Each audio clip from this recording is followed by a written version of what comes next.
गणेश म्हणजे ब्रह्मा विष्णू महेश यांचे मायबाप साक्षात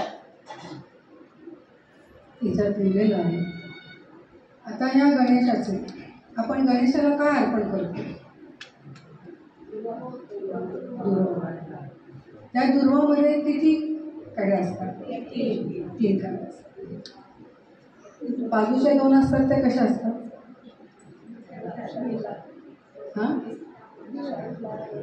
सगळ्यात छोटी कुठची असते? मधली असते. आणि बाजूच्या 2 असतात त्या मोठ्या असतात, मधली छोटी असते.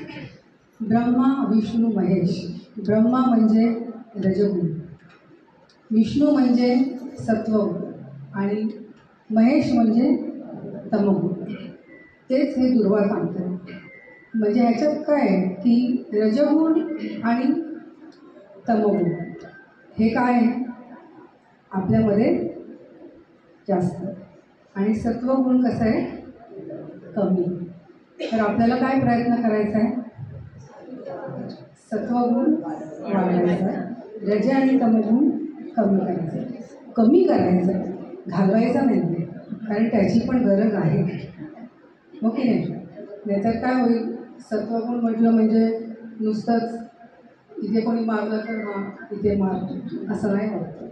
किंवा रजगुण म्हटलं तर पाहिजे की नाही, आपल्याला पुढे प्रगती करायची, पण तो रजगुण आपल्याचमध्ये पाहिजे की मी हे असं केलं आहे, मला पुढे जायचं आहे, मग मी काय करायला पाहिजे, याच्यात रजगुण असतो. दुसऱ्याचा बघून रजगुण कधी करायचा नसतो. आणि तमगुण म्हणजे काय? 1 घाव 2 तुकडे असं नको. पण आता समज आपली मुलं आहेत, आपल्या मुलांना चिडावं लागतं ना, आपल्याला राग येतो की नाही आपल्याला. कधी ते चुकतात, कधी त्यांचं काही चुकलं तर आपल्याला राग येतो. मग तिकडे आपल्याला तमगुण दाखवावं लागतं का? नाही दाखवलं तर काय होईल? शिस्त आपली मुलं बिघडतील. मग तो प्रत्येक गोष्ट कार्याकारण वापरली पाहिजे.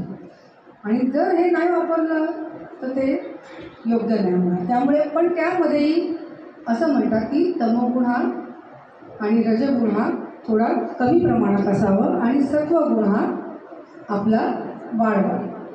आता पुढचं गाणं जे आपण घेतोय, आता हे रज तम आणि सत्व हे सगळे गुण आपल्यामध्ये काय जास्त आहे ते आपण बघूया. आत्ता नाही बघायचंय, एक थोडे 2-3 गाणी झाली ना की आपण स्वतः बघूया की आपल्यामध्ये काय आहे. आणि ते कसं बघायचं माहीत आहे? सगळ्यांनी थोडंसं ना इथे उभे पण थोडंसं नाचलात तर चालेल. तर एक लक्षात ठेवा की आपण आता इथे 1-1.5 तास हा आपल्यासाठी आपण द्यायचा आहे. तुम्ही खूप छान लिहिलं आहे त्याच्यामध्ये की आपण आनंद घ्यायचा आहे आणि आनंद घेणं आणि आनंद देणं हे सगळ्यात मोठं दान आहे.